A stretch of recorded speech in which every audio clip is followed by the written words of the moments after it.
Aktres, inalok ng GMA Network para muling maging kapuso.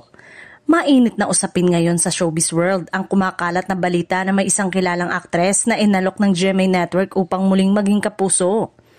Ayon sa source, hindi ito ang unang pagkakataon na napabalitang posibleng magbalik ang aktres sa Kapuso Network dahil minsan na rin siyang naging bahagi nito bago lumipat sa ibang istasyon.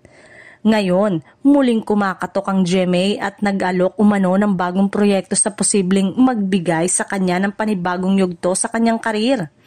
Bagamat wala pang kumpirmasyon mula sa kampo ng aktres, maraming fans ang agad na kinilig at natuwa nang makinig ang balitang ito.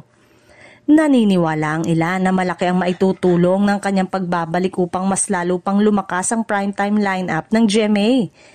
Hindi rin maiiwasan ang espekulasyon na posibleng isa itong drama series o kaya isang major TV project na matagal nang hinihintay ng kanyang mga tagahanga. Sa ngayon, tikumpa ang bibig ng GMA Network at ng aktres na nasasangkot sa issue. Ngunit ang tanong ng marami, tatanggapin ba niya ang alok at muling yayakapin ang pagiging kapuso o mas pipiliin niyang manatili kung saan siya kasalukuyang TV network? Ano man ang kanyang desisyon, siguradong malaking balita ito sa industriya ng telebisyon.